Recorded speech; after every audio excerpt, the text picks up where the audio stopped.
Bonjour à toutes et à tous. Aujourd'hui, je voudrais vous parler des addictions. Alors, vous expliquer pourquoi on est addict, pourquoi on le reste et comment on fait pour s'en sortir. Alors, déjà, une addiction, il faut bien comprendre, ça ne vient pas de là-haut du ciel. C'est qu'en vérité, une addiction, c'est un système compensatoire. C'est-à-dire, on a un mal-être inconscient. C'est totalement inconscient. Les gens ne savent pas qu'ils essayent d'anesthésier un mal-être. Certains s'en doutent quand même. Ils se doutent bien que s'ils boivent, s'ils se droguent, s'ils ont une sexualité outrance, s'ils jouent sans arrêt au jeu, c'est qu'il y a une pathologie derrière. Ça ne descend pas là-haut. Voilà. Donc il y a un mal-être à l'intérieur de nous qui est totalement inconscient. Alors là où la finesse, c'est de trouver où est ce mal-être. Alors ce mal-être a été mis, comme toujours chez les psys, a été mis dans notre enfance. C'est-à-dire nous avons, vous, moi, enfin tout le monde, a un prisme par rapport à lequel il voit la vie. Ce prisme a été mis en place entre 0 et 8 ans.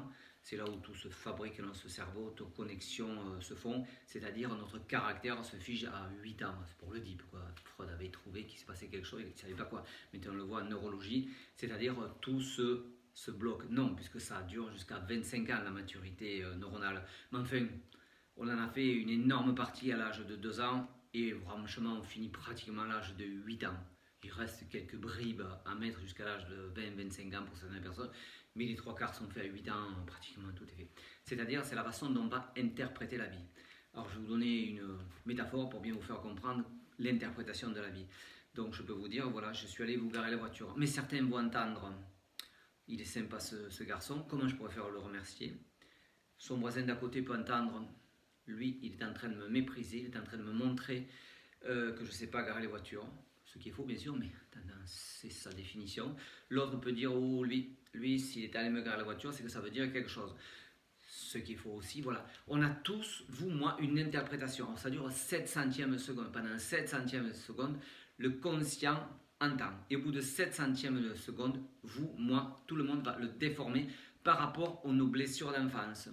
Quelqu'un qui a été méprisé toute son enfance, où ses parents lui ont dit tu es qu'une merde, tu seras toujours que le dernier roue de la charrette, voilà. Autant bien lui va l'entendre, on me méprise. On est allé me garer la voiture, on est en train de me montrer que je ne sais pas garer la voiture, on me méprise. Ce qui est totalement faux. Mais voilà, on ne le fait pas exprès, on a tous un prisme. Donc voilà, tous ces gens-là, par rapport à un certain prisme, vont avoir une souffrance psychologique. Alors bien sûr, ils ne peuvent pas savoir, puisqu'ils sont depuis l'âge de 7, 8, ils sont comme ça. Donc ils ne peuvent même pas se douter qu'ils ont une pathologie à l'intérieur d'eux. C'est-à-dire la vie est dure. La vie au travail, la vie de couple, la vie avec les enfants, la vie... Tout n'est qu'une corvée, j'exagère. Mais psychologiquement, tout est dur à vivre. Parce que leur inconscient leur dit, ah regarde, on te juge, regarde, on t'humilie, regarde, on va t'abandonner, regarde, voilà. C'est le problème. Or, je me répète, c'est totalement inconscient. Mais la vie est dure pour ces personnes. Il faut penser qu'il y a les premiers chiffres qu'on nous a donnés en addictologie. C'était il y a un peu plus de 40, enfin bientôt 50 ans. Il y avait 1 300 000 personnes en addiction. Bien sûr, c'était tabac, alcool. Voilà. Aujourd'hui, on est passé de ce 1,5 million. Au jour d'aujourd'hui, on est à 43 millions de gens qui ont des addictions. C'est phénoménal. On se demande d'où ça sort. Alors, après, vous allez comprendre dans la vidéo pourquoi il y en a autant.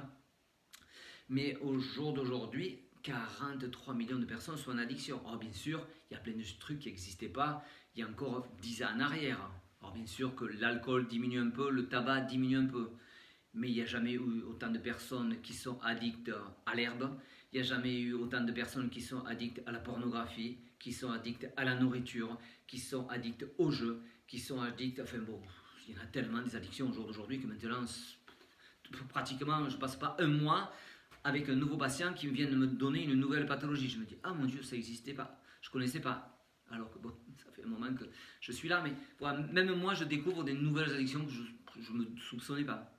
Or, bien sûr, c'est des mécanismes qu'on voudrait arrêter, comme les TOC, c'est-à-dire quelqu'un qui ne peut pas s'arrêter de compter, quelqu'un qui ne peut pas s'arrêter de se laver les mains, quelqu'un qui peut pas... Enfin, bon, tous ces TOC, voilà, c'est sous le même égide. C'est quelque chose qui est récurrent, qu'on voit bien, très bien qu'il ne faut pas y aller, mais on ne peut pas s'en empêcher. Parce qu'en vérité, on en arrive là, c'est que le problème, c'est que ça nous fait du bien. Parce que si ça ne nous faisait pas de bien, le cerveau, il est tout sauf fou. Hein, il est bien.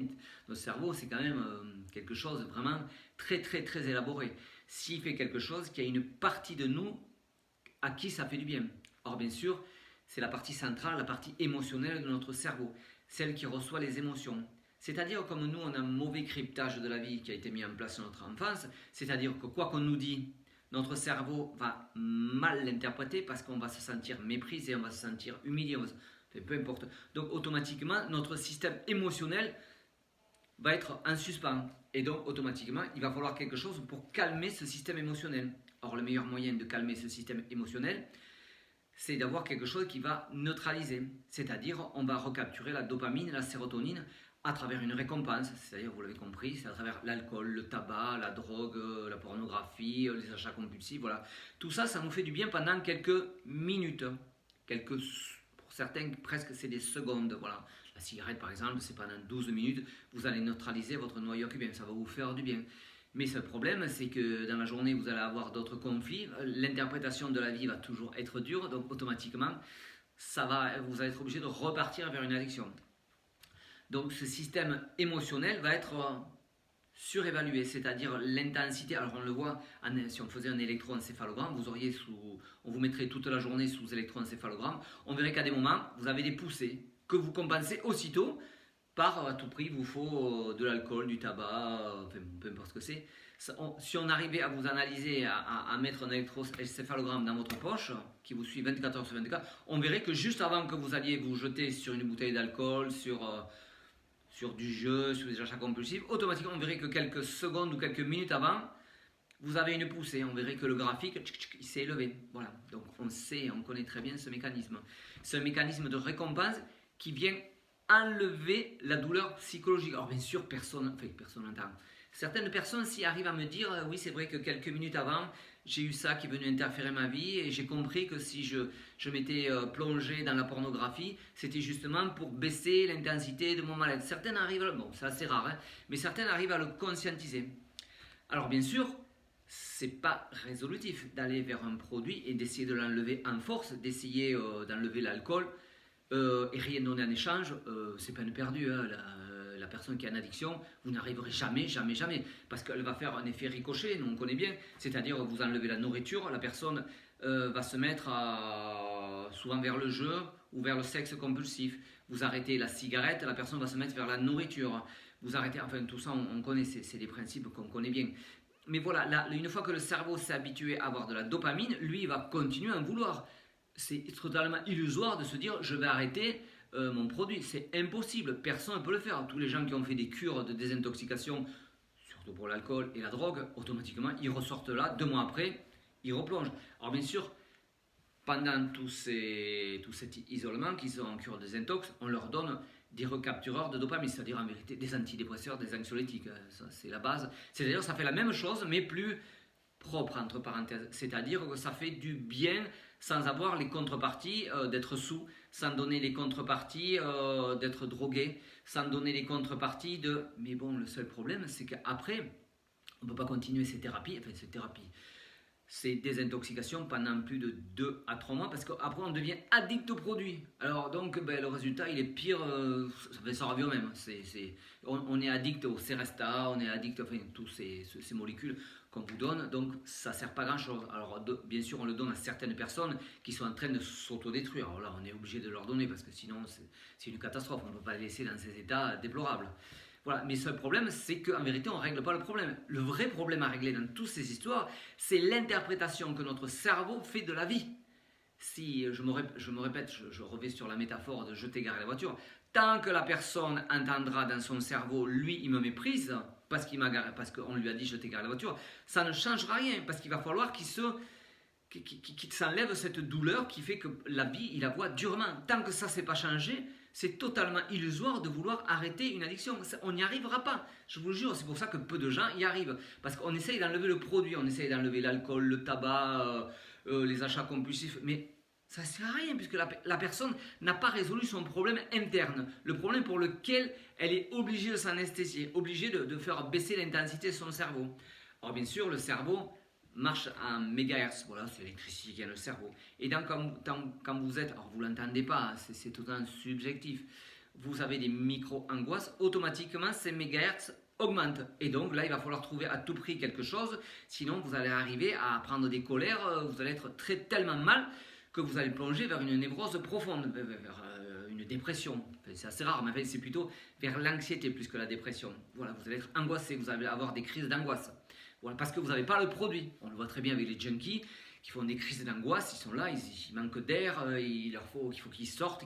Voilà, parce qu'en vérité, il manque cette dopamine.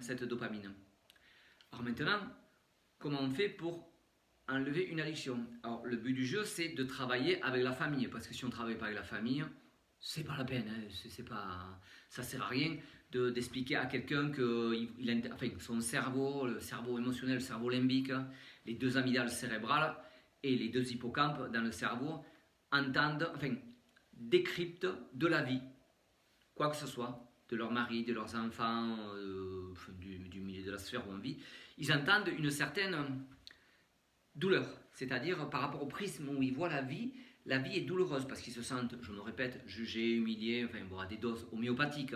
Mais enfin, en attendant, c'est ce que leur fait ressentir leur système émotionnel, leur système limbique. Donc, tant qu'on n'a pas soigné ça, on ne résout pas le problème. Ce problème, c'est qu'il faut que la famille aussi le sache. Parce que si la famille se met à dénigrer la personne, lui dire jeter à l'œil, tu m'auras pas, j'en ai marre. Alors bien sûr, pour eux, quand ils viennent en thérapie, on leur dit il va falloir que vous vous calmiez là-dessus. Il me dit j'aimerais bien vous y voir. C'est pas vous qui supportez ma femme ou mon mari. Ça fait des années qu'il me ment. Qu'en vérité il se drogue, il prend de la cocaïne, il boit, il va jouer. Il me dit j'aimerais bien vous y voir à vous. Il est là le vrai problème au jour d'aujourd'hui. Il est là le vrai problème parce que bon, c'est tellement facile de résoudre nos problèmes psychologiques avec une addiction. Pour trouver du sucre, il n'y a qu'à sortir dans la rue, boire un coca, manger un burger, ça dure 2 minutes, vous avez recapturé la dopamine. Manger les bonbons, ça recapture la dopamine. Vous fumez 2 cigarettes, vous prenez de l'herbe, voilà. C'est tellement facile au jour d'aujourd'hui, alors qu'il y a 40 ans, c'était un peu plus compliqué. On ne pouvait pas avoir de la pornographie, on ne pouvait pas avoir des jeux compulsifs, on ne pouvait pas avoir des achats compulsifs. Mais bien souvent, il restait que le tabac, l'alcool, quelques petites addictions. Alors qu'au jour d'aujourd'hui, il n'y a qu'à se baisser pour ramasser tellement qu'il y en a. Voilà. Donc, il faut travailler de concert avec la famille pour que l'entourage ne mette pas la personne sous pression. Sinon, si la personne est sous pression, déjà que la pauvre, elle entend à travers son prisme une dureté de la vie, alors là, on n'y arrivera pas, hein, je vous le dis tout de suite. Moi, je vois quand les familles ne viennent pas en thérapie, je demande à l'homme ou à la femme qui viennent en thérapie si leur mari ou leur femme viennent, ils me disent non, il ne viendra pas. Alors je dis, vous voyez, la thérapie, on l'arrête là parce que je sais très bien que je ne vais pas y arriver. Parce que si c'est un arrêt derrière, il y a le mari ou la femme, que je comprends, hein, c'est parce qu'il a été trahi je ne sais pas combien de fois, hein, qui lui dit je t'ai à l'œil, je vais fouiller ta voiture, je vais regarder sur internet. Automatiquement, on ne va pas y arriver. Il faut qu'ils nous fassent confiance. D'ailleurs, c'est pour ça qu'on les isole. Quand on les met en cure désintox, c'est pour les couper de l'axe de la famille. C'est pour leur donner leur traitement. Mais on pourrait leur donner leur traitement et qu'ils restent chez eux. Ce n'est pas le problème. Hein. On pourrait leur donner un piqûre, enfin, pour être sûr qu'ils le prennent. Mais on les isole pour justement empêcher que la sphère sociale, affective agisse dessus. C'est-à-dire que l'intensité, il puisse pas, la personne voit en sa femme, en son enfant, en son patron, quelqu'un qui va venir ou le juger, où il va se sentir jugé, agressé. Sans ça, on sait très bien que la thérapie, elle ne va pas aboutir, elle n'aboutira jamais. Hein. C'est dur pour nous hein, de voir que c'est l'entourage qui ne nous aide pas. Alors, je les comprends tout à fait. C'est logique, je me mets à leur place. Chaque fois que je les reçois, je me mets en compassion. Je comprends très bien que ces gens-là, ils se sont fait tromper pendant 10 ans, 20 ans. Je comprends qu'ils en ont assez, mais il faut comprendre qu'il faut qu'ils agissent avec nous. C'est-à-dire que nous, on est là pour leur faire interpréter la vie, leur faire comprendre que la vie, c'est pas de la façon dont ils l'entendent, pour faire baisser la névrose. Alors, je vous explique exactement comment marche le cerveau, vous allez comprendre. D'un côté, nous avons, vous et moi, le conscient, c'est-à-dire nous avons envie d'une vie heureuse, tranquille. Malheureusement, de l'autre côté, nous avons l'inconscient. L'inconscient, lui, c'est tout ce qu'on nous a gravé de 0 à 8 ans dans le cerveau. Voilà. C'est les fameux tu dois, il faut, tu devrais, qu'est-ce qu'on va penser de toi, méfie-toi. Voilà, tout ça, Mais tout ça, il y a certaines personnes qui l'ont reçu à des doses où vous ne pouvez pas vous imaginer. Des doses XXXXL. On leur a bourré le crâne avec ça, quoi, je veux dire. Parce que à travers des frustrations, à travers des blessures, à travers des traumatismes pour certains, hein. Il y en a qui ont été attouchés par exemple, et donc ça va laisser des traces dans leur cerveau qui sont très puissantes. Quelqu'un qui a été attouché, après il va recevoir l'information, voilà, comme quoi, comme quoi la sexualité c'est pas bien, c'est sale, ça sert à rien, voilà. Cette information va aller de l'inconscient au conscient. C'est-à-dire que l'information, la personne va avoir une pulsion sexuelle, je parle pour les gens qui ont été touchés, mais l'inconscient va envoyer une information directement au conscient sans qu'on s'en rende compte, hein. Sinon ça serait, on n'aurait pas besoin d'être psy. Hein. Il va lui envoyer l'information, ça ne sert à rien, c'est ça alors. Il y en a qui me disent, ils entendent de l'information, ça ne sert à rien, c'est sale, ça va faire mal. Alors bon, ils n'ont même pas essayé, déjà l'information dit ça va faire mal, ils n'ont rien essayé, mais déjà ils savent que ça va faire mal. Parce que c'est l'inconscient qui envoie l'information, parce qu'il y a quelque chose qui s'est programmé. Donc vous comprenez que ce conflit qu'il y a à l'intérieur de nous va se neutraliser par une névrose. Voilà. Nous sommes tous névrotiques, vous, moi, on est tous névrotiques. Voilà. Cette névrose qui est qu'un combat entre le conscient qui a envie et l'inconscient qui dit tu peux pas, tu dois pas, il faut pas, voilà. Ça, on l'est tous, vous, moi, on est tous névrotiques, hein, voilà. Donc de là, cette névrose va être, de temps en temps, il va falloir la neutraliser justement avec nos chères addictions. Nos addictions servent à ça. Pendant quelques minutes, voilà, pendant qu'on fume, voilà, ça c'est des addictions. Voilà. C'est le stade compensatoire. C'est-à-dire que le cerveau, pendant quelques minutes, il se sent mieux. Or, la cigarette, pendant 12 ou 14 minutes, je ne me rappelle plus, vous vous sentez mieux. À travers le sucré, c'est 43 minutes. Ça, tout ça, c'est des moyennes. Hein. On n'est pas tous pareils, mais enfin bon, c'est des moyennes. Je sais pas, la cocaïne, c'est 47 minutes. Voilà, tout ça, c'est des chiffres. Ça vient neutraliser, baisser l'intensité de notre névrose.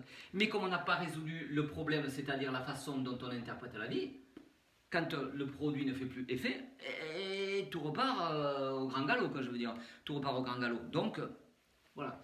Tant qu'on n'a pas résolu ce problème, baisser l'intensité de ce qu'on croit être la vérité, c'est-à-dire qu'on va être humilié, agressé.